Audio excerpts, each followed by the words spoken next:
अब राहुल एक नाउन है, third person, masculine gender, singular number. Pronoun हुआ ही। लाइक्स वर्ब है, सिमरन ऑब्जेक्ट है। यहां भी बच्चों को काफी दिक्कत का सामना करना पड़ता है। सिमरन एक लड़की का नाम है, third person feminine gender, first पर सिंगुलर नाउन। तो यहां पर बहुत सारे बच्चे सी करेंगे, इसकी जगह पर सी। वैसे तो है कि भाई राहुल के लिए ही और सिमरन के लिए सी, लेकिन यहां पर आप चलिए इसी कंसेप्ट के ऊपर आइए। मैंने कहा था कि किसी भी सेंटेंस के स्ट्रक्चर में वर्ब से पहले सब्जेक्टिव केस होगा और वर्ब के पीछे ऑब्जेक्टिव केस होगा। अब यहां पर देखिए, ये तो ठीक है, राहुल एज ए सब्जेक्ट ठीक है, बिल्कुल ही। लेकिन यहां पर देखिए सिमरन का सी तो सब्जेक्टिव केस हुआ, ये तो सब्जेक्टिव केस था। जबकि रूल क्या कहता है कि भाई वर्ब के पीछे वो ऑब्जेक्टिव केस होना चाहिए और सी का ऑब्जेक्टिव केस हुआ हर। तो यहां पर सी ना होकर के हर होना चाहिए। तो फ्रेंड्स, ये बात क्लियर हो चुकी होगी। सेंटेंस के स्ट्रक्चर को ध्यान में रखते हुए आप अपनी कहानी को आगे बढ़ाइए और देखिए कि वर्ब के पीछे हमेशा ऑब्जेक्टिव प्रोनाउन आएगा। डियर स्टूडेंट्स, अब हम आगे बढ़ते हैं। ये तो हमने जाना कि भाई आई का ऑब्जेक्ट मी होता है, और यहां पर आपके सामने एक बात और भी आई होगी। देखिए ये यू है, यू का सब्जेक्टिव केस यू और यू का ऑब्जेक्टिव केस भी यू है। एक और आया इट का सब्जेक्टिव भी और इसका ऑब्जेक्टिव भी इट है। तो इस कंसेप्ट को भी क्लियर कर लेते हैं।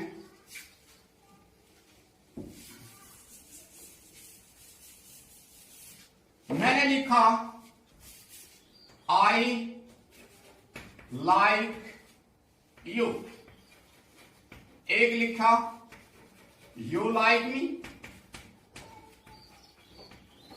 यहां देखिए स्टूडेंट्स, आई क्या है, सब्जेक्ट है, लाइक वर्ब है और यू ऑब्जेक्ट है। अब यहां पर you as an object use हुआ है, लेकिन दूसरे सेंटेंस में देखिए यू सब्जेक्टिव केस में है, लाइक वर्ब है, मी ऑब्जेक्टिव केस में है। तो स्टूडेंट्स, यू जो होता है उसका सब्जेक्टिव केस और ऑब्जेक्टिव केस सेम होता है, एक जैसा होता है। अब हम आगे चलते हैं। हमने डिस्कस किया सब्जेक्टिव केस और ऑब्जेक्टिव केस के बारे में। अब हम चलते हैं पॉजेसिव केस। पॉजेसिव केस क्या होता है? Possessive case means it shows possession. Possession का मीनिंग होता है अधिकार, यानी किसी वस्तु पर अधिकार दर्शाने वाले प्रोनाउन।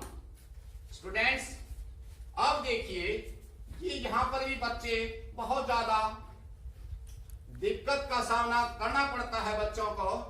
मैंने लिखा माई और माइन, दोनों का अर्थ है माई माने भी मेरा, माइन माने भी मेरा, आवर माने हमारा, आवर्स माने हमारा, यूर तुम्हारा, तुम्हारा, हिज उसका, हर उसका, हर्ष उसका। अब यहां पर देखिए इनमें क्या डिफरेंस है। स्टूडेंट्स, मैंने लिखा दिस इज माई कार, एक में लिखा दिस कार इज माइन। दोनों का अर्थ लगभग सेम है। दिस इज माई कार, यह मेरी कार है, यह मेरी कार है।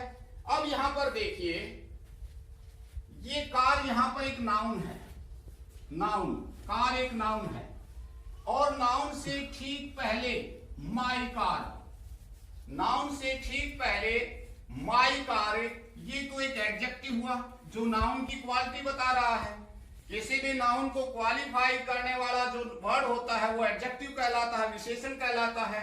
तो ये तो एडजेक्टिव हुआ। जब ये एडजेक्टिव हुआ तो फिर इसको हमने रखा पॉजेसिव एडजेक्टिव। माई को हमने रखा पॉजेसिव एडजेक्टिव। इसी तरह से आवर है, योर है, हिज है, हर है, इट्स है, देयर है, ये सारे के सारे इनको कहते हैं पॉजेसिव एडजेक्टिव। क्यों कहा इनको पॉजेसिव एडजेक्टिव? मैंने लिख दिया दैट इज आवर, केवल इतना लिखा, इसके आगे मैंने कुछ भी नहीं लिखा, तो इसका तो कोई अर्थ नहीं निकला। तो क्या होगा, मैंने इसके अर्थ को बनाने के लिए, सेंटेंस को बनाने के लिए इसके आगे कोई ना कोई नाउन जरूर लिखनी पड़ेगी। और जब मैंने इसके आगे नाउन लिख दिया दैट इज आवर,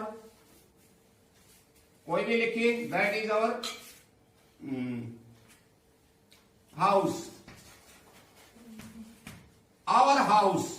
हाउस एक नाउन है और इस नाउन को क्वालिफाई करने वाला वर्ड और हाउस, ये तो एडजेक्टिव हुआ। तो इनको कहते हैं एडजेक्टिव, पॉजेसिव एडजेक्टिव। अब दूसरा देखिए पॉजेसिव प्रोनाउन। ये पॉजेसिव प्रोनाउन क्या हुआ, यहां पर लिखा दिस कार इज माइन, यह कार मेरी है। अब इसका मतलब हुआ ये जो माइन है ये क्या है। अब देखिए माइन से पहले हमने देखा यहां तो वर्ब है और वर्ब के पीछे हमेशा क्या होता है, वर्ब के पीछे हमेशा ऑब्जेक्ट होता है। और किसी भी सेंटेंस के सब्जेक्ट या ऑब्जेक्ट बनने के लिए एसेंशियल है, मैंडेटरी है कि वो या तो नाउन होगा या प्रोनाउन होगा। अब हमने देखा कि माइन क्या है, माइन तो ये रहा यहां पर माइन। तो माइन क्या हुआ, माइन हुआ पॉजेसिव प्रोनाउन। डियर स्टूडेंट्स, बच्चे बहुत ज्यादा दिक्कत महसूस करते हैं और वे माई को भी पॉजेसिव प्रोनाउन मान बैठते हैं, जबकि my, our, your, his, her, its और देयर, ये जो होते हैं इनको कहते हैं पॉजेसिव एडजेक्टिव। पॉजेसिव एडजेक्टिव का मीन्स क्या है कि इनके साथ माई, आवर, योर, इनके साथ एक नाउन जब तक नहीं जुड़ेगी, जब तक ये अपने आप को क्लियर नहीं करेंगे। जब इनके साथ नाउन आएगी तो ये नाउन को क्वालिफाई करते हैं, इसलिए इनको पॉजेसिव एडजेक्टिव कहा जाता है।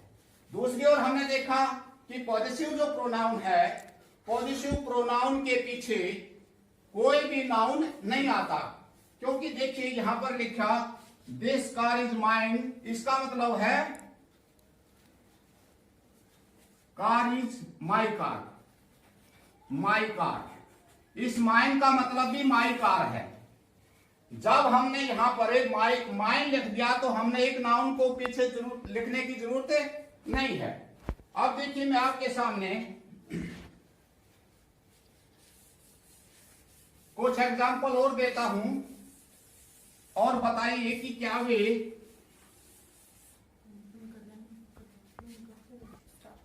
देखिए स्टूडेंट्स, हमने यहां पर लिखा yours is a unique idea, mine is a beautiful car, hours is a great nation, his is a new car.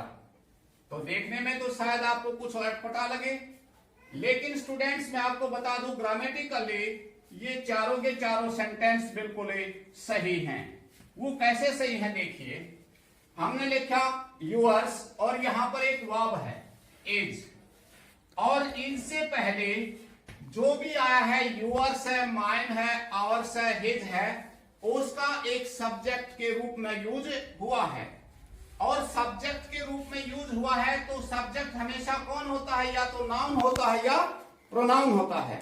किसी भी सेंटेंस में उसका सब्जेक्ट या ऑब्जेक्ट बनने के लिए सब्जेक्ट उसका नाउन होगा या प्रोनाउन होगा।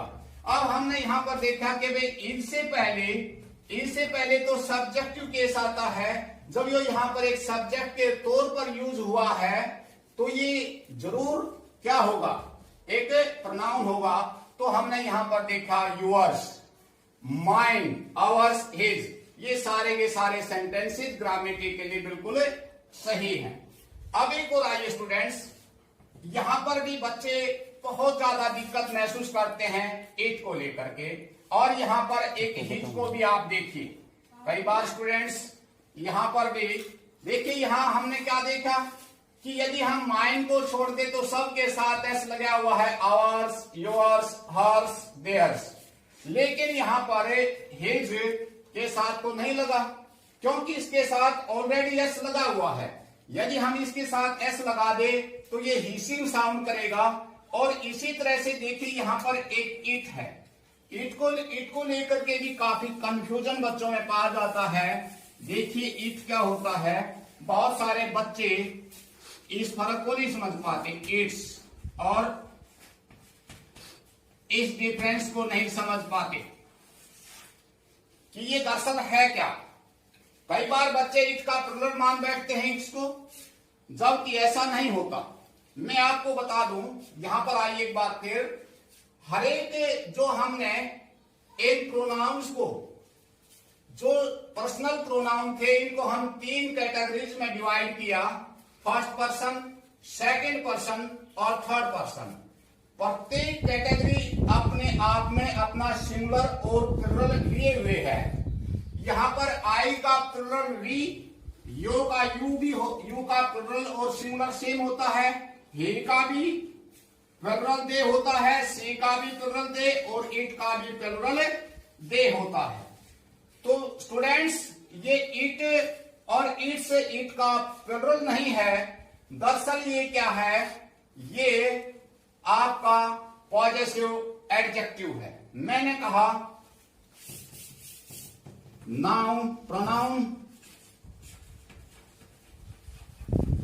And it's type, it's type. दरअसल इसका मतलब होता है इसका, इसका। मैंने कहा I bought a car, its color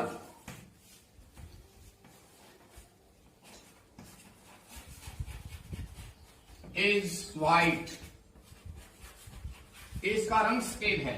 देखिए यहां पर इसका, इसका इसके साथ एक कलर है जो कि एक नाउन है, ये इसको क्वालिफाई कर रहा है, तो ये एक एडजेक्टिव है, पॉजिटिव एडजेक्टिव, ना कि ये ईट का प्लुरल फॉर्म। जबकि ये जो ईट है इसका अर्थ होता है it is, it was, it has. वो सेंटेंस किस टेंस से रिलेटेड है उसके अकॉर्डिंग हम यहां पर इज, वाज या हैज का यूज कर देते हैं। तो डियर स्टूडेंट्स, मैं आशा करता हूं कि आप प्रोनाउन और इसके केसेस को बहुत अच्छी तरह से समझ गए होंगे। ये बहुत इंपॉर्टेंट टॉपिक है प्रोनाउन का, क्योंकि आने वाले आगे आपने, चाहे वो एक्टिव वॉइस हो चाहे वो नरेशन हो, यदि वे आपने सीखने हैं तो उससे पहले इस प्रोनाउन के बारे में जानकारी होना बहुत जरूरी है। डियर स्टूडेंट्स, इस आशा के साथ कि आप इस लॉकडाउन के दौरान अपनी पढ़ाई को सुचारू रूप से जारी रखते हुए जरूर अपने अध्यापकों के इस प्रयास का भरपूर लाभ उठाएंगे। Thank you.